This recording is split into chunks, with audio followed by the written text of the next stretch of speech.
Friends welcome to my channel. आज के आमी तैरी करब एक मटनेर रेसिपि। आज के बनाচ্ছি मटन मसाला। मटन मसाला बनानोर जोन्नो आमार लागছে मटन। आमी एखाने 500 ग्राम मटन निয়েছি। आमी एखाने 4टी माझारी साइजेर पेঁয়াজ निয়েছি। 10-12টা रसुन, खानिकटा आदा टुकरो करे निয়েছি। এটা আমি থেতে নেব। आदा रसुनটা আমি থেতে নেব। लवण, हलुद, गोटा धने, गोलमरिच, मौरी, धनेर गुड़ो, काश्मीरी लंकार गुड़ो, छोटो एलाच 4টে, দুটো শুকনো লঙ্কা, দুটো কাঁচা লঙ্কা, সরষের তেল, চিনি, ঘি। এখানে বেশ অনেক কিছু উপকরণ আমার লাগবে।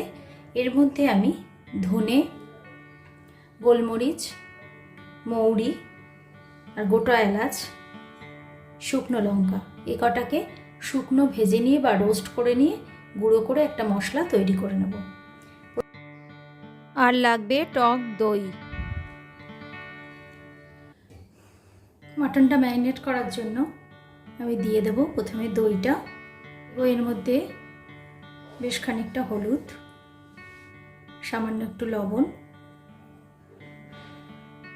সর্ষের তেল, এই কটা উপকরণ দিয়ে আমি মাটনটাকে মাখিয়ে নেব। মাটনটা যেহেতু কষিয়ে নেওয়ার পর আমি প্রেসার কুকারে সেদ্ধ করব, সেজন্য আমি এটা মিনিট 10 মতো ম্যারিনেট করে রাখব। আর এই সময়ের মধ্যে আমি তৈরি করে নেব রোস্টেড মশলার গুঁড়োটা। আমি কড়াই গরম করে নিয়েছি। প্রথমে দিয়ে দেব গোটা ধনে, শুকনো লঙ্কা দুটো,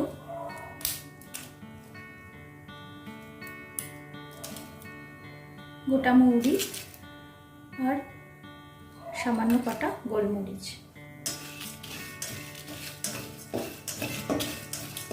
মশলাগুলো রোস্ট করা হয়ে গিয়েছে। এবার এতে দিয়ে দেব দুটো এলাচের দানা,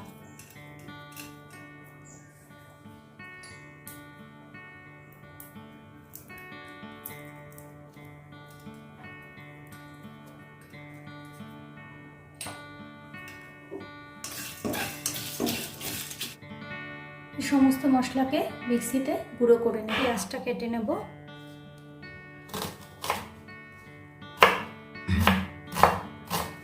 মাটনের পেঁয়াজ খুব মিহি করে কাটার প্রয়োজন নেই। কড়াইয়ে দিয়ে দেব সর্ষের তেল,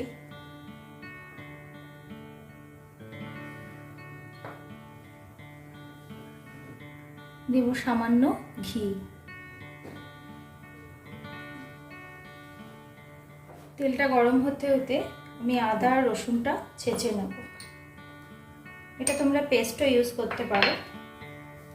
আদা রসুনটার মধ্যে দিয়ে দেব সামান্য একটু লবণ আর দুটো কাঁচা লঙ্কা। এটা দিয়ে আমি ভালো করে থেতো করে নেব। আদা রসুনটা আমি ছেঁচে নিয়েছি।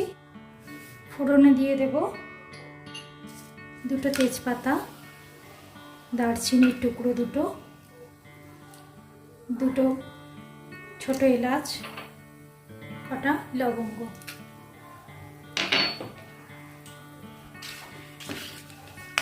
ফোড়নটা একটু ভালো করে ভাজা ভাজা করে নেব।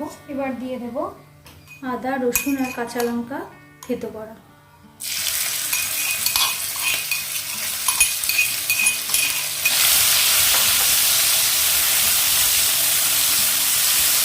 দিয়ে দেবো কুচিয়ে রাখা পেঁয়াজ,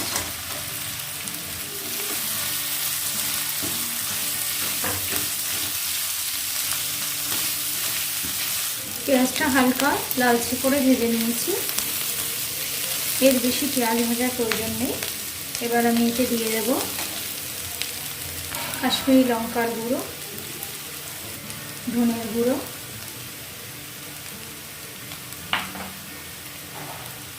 হলুদ,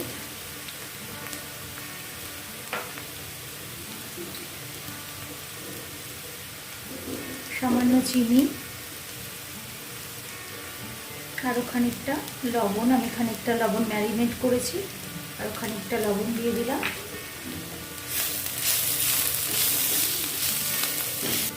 এবার দিয়ে দেব ম্যারিনেট করে রাখা মাটনটা।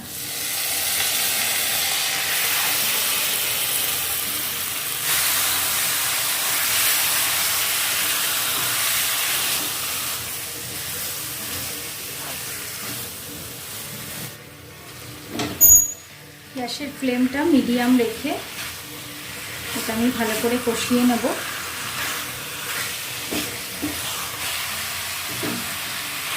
এটা আমি শুকনো লঙ্কার গুঁড়ো ইউজ করছি না। কেউ যদি বেশি ঝাল খেতে পছন্দ করো তাহলে অবশ্যই এতে শুকনো লঙ্কার গুঁড়ো ইউজ করতে পারো।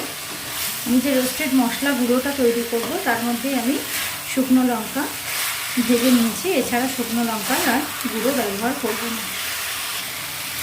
মাটনটা অনেকটাই কষে এসছে,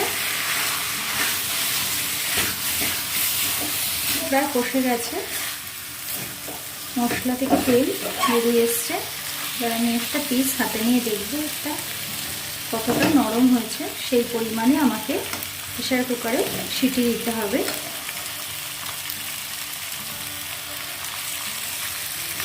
মোটামুটি আমাকে এটা 6টা মতো সিটি দিতে হবে। আর এই মাটনটাকে আমি প্রেসার কুকারে দিয়ে দেব।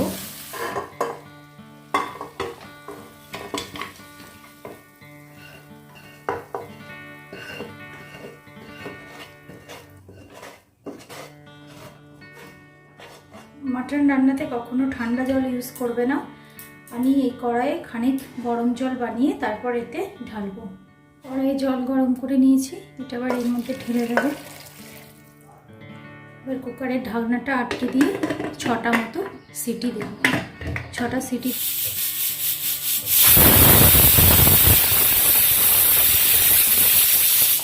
সিটি পড়ার পর গ্যাসের ফ্লেমটা আমি অফ করে দিয়েছিলাম এবং পুরো প্রেশারটা বেরিয়ে যাওয়ার পর এবার ঢাকনাটা খুলবো।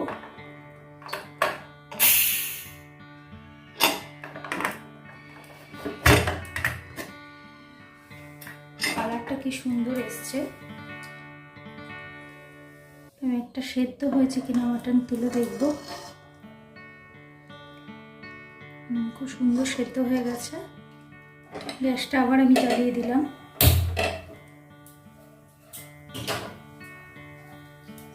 এবং এই গ্রেভিটাকে একটু ফোটাতে শুরু করব। গ্যাসের ফ্লেমটা বাড়িয়ে দেব। ফুটতে শুরু করেছে। এবার আমি এতে আরও 1 চামচ মতো ঘি দিয়ে দিলাম। দিয়ে দেব রোস্টেড মশলার গুঁড়োটা।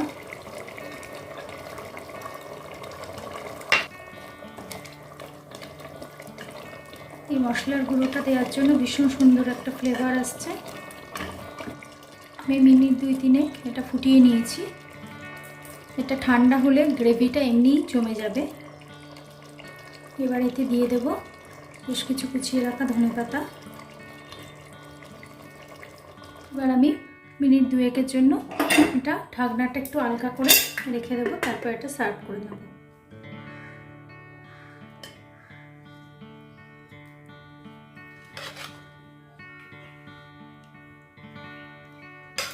মাটন মশলার এই রেসিপিটা তোমাদের যদি ভালো লেগে থাকে অবশ্যই কমেন্ট বক্সে জানিও। আমার চ্যানেলটা ভালো লাগলে লাইক, শেয়ার এবং সাবস্ক্রাইব করতে ভুল করো না। বেল আইকনটা অবশ্যই প্রেস করো। Thank you friends.